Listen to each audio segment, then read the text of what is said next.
আসসালামু আলাইকুম। রাজশাহী বোর্ড 2024 সালের প্রিপোজিশন কোয়েশ্চেন নিয়ে আলোচনা হচ্ছে এখানে। যে কথাটা বারে বারে বলে থাকি, প্রিপোজিশন করার ক্ষেত্রে আমাদের দুইটা জিনিস খেয়াল করতে হয়। একটি হচ্ছে এটার কোনো অ্যাপ্রোপ্রিয়েট প্রিপোজিশন রয়েছে কিনা, অর্থাৎ আমরা জানি কিছু ওয়ার্ডের সাথে ফিক্সড কিছু প্রিপোজিশন বসে। তো এটা কি সেই টাইপের কোনো কিছু আছে কিনা, অথবা আমাদেরকে মিনিং পড়ে বুঝতে হবে আসলে এটা কি, সেন্টেন্সের অর্থ কি দাঁড়ায়, সে অনুসারে আমাদের প্রিপোজিশন ব্যবহার করতে হবে। তো যাই হোক, চলো আমরা তাহলে এখানে একটু দেখি কি হয়। এখানে বললো education is instrumental dash bringing dash social economic development. তো ইনস্ট্রুমেন্টাল মানে হচ্ছে যে যেই জিনিসটি খুব গুরুত্বপূর্ণ একটি ভূমিকা পালন করে সেই ব্যাপারটাকে ইনস্ট্রুমেন্টাল দিয়ে বোঝানো হয়। তো শিক্ষা একটি গুরুত্বপূর্ণ ভূমিকা পালন করে বা খুবই ইম্পর্টেন্ট। তো আনার ক্ষেত্রে ব্রিং মানে হচ্ছে আনা। তো আমরা জানি ইনস্ট্রুমেন্টাল কথার সাথে ইন কথা জেনারেলি আসে, instrumental in, right, instrumental in bringing.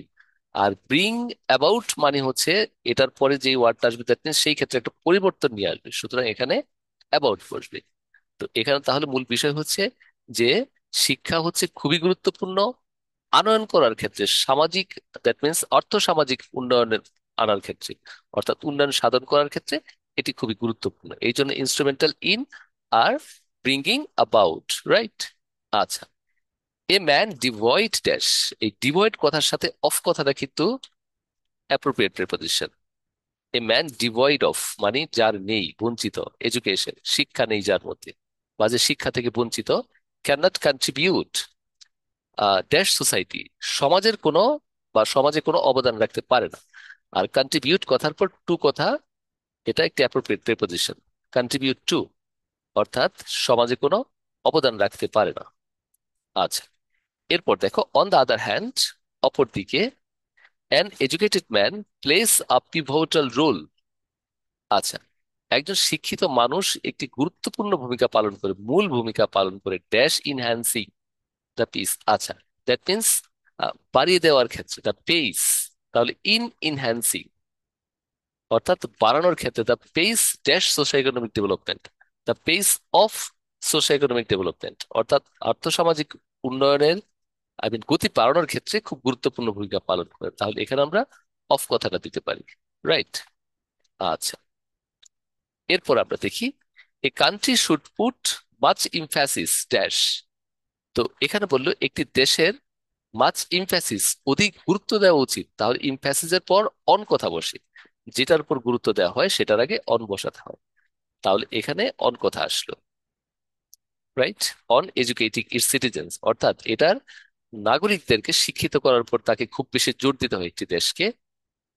The citizens have to be provided dash, তাহলে তাদেরকে কি প্রোভাইড করতে হবে, তাহলে আমরা জানি প্রোভাইডের সাথে জেনারেলি উইথ কথা আসে, provided with, right.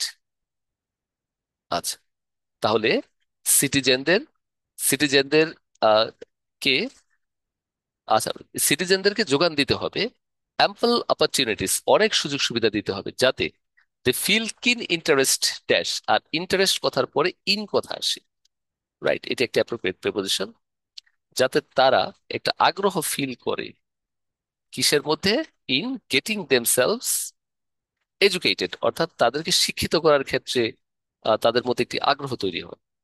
The educated people, শিক্ষিত মানুষ, আর টু বি ট্রিটেড ড্যাশ, আর শিক্ষিত লোকজনকে কি করতে হবে, আচরণ করতে হবে কি দিয়ে, মাচ রেসপেক্ট অধিক সম্মানের সাথে, তাহলে উইথ মাচ রেসপেক্ট হবে কথাটি, অর্থাৎ শিক্ষিত লোকদেরকে সম্মানের সাথে ট্রিট করতে হবে, রাইট।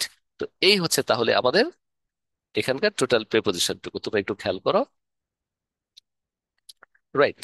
তাহলে শুরু থেকে তোমরা যদি আরেকটু রিভিউ করো স্ক্রিনশট দিয়ে, তাহলে কিন্তু এটা বুঝতে পারবে। আর অবশ্যই একদম বোর্ড কোশ্চেন বের করে হার্ড কপি থেকে তোমরা প্র্যাকটিস করবে এইগুলিকে প্রতিনিয়ত। প্রেপোজিশন যে যত বেশি রিডিং করবে তার তত বেশি প্রেপোজিশন আয়ত্ত হবে। এগুলি কিন্তু অনেক বারে বারে রিডিং না করলে আয়ত্ত হবে না, বারে বারে কিন্তু ভুল করার সম্ভাবনা থাকবে, কথা বলার ক্ষেত্রে কনফিডেন্স হারিয়ে ফেলবে, লেখার ব্যাপারে তুমি হেজিটেট করবে, আসলে কোনটা হবে কি হবে, এমন ব্যাপারগুলি কিন্তু ঝামেলায় পড়ে যাবে, রাইট। তো সেটা এড়িয়ে যাওয়ার জন্য অবশ্যই তোমরা বারে বারে এগুলিকে পড়বে, বেশি বেশি টেক্সট পড়বে বিভিন্ন ক্ষেত্র থেকে, তাহলে বুঝতে পারবে। আর এখানে প্রিপোজিশনের ব্যাপারে দেখো কিছু কিছু রয়েছে, যেমন ডিভয়েড অফ একটি অ্যাপ্রোপ্রিয়েট প্রিপোজিশন, এই যে bring about, right, emphasis on, right, provided with, okay, interested, এগুলি কিন্তু অ্যাপ্রোপ্রিয়েট প্রিপোজিশন, আর বাকিগুলি মিনিং অনুসারে আমাদেরকে বসাতে হয়। যাই হোক স্টুডেন্টস, এটাই ছিল আলোচনার বিষয়, আশা করি তোমরা বুঝতে পেরেছো।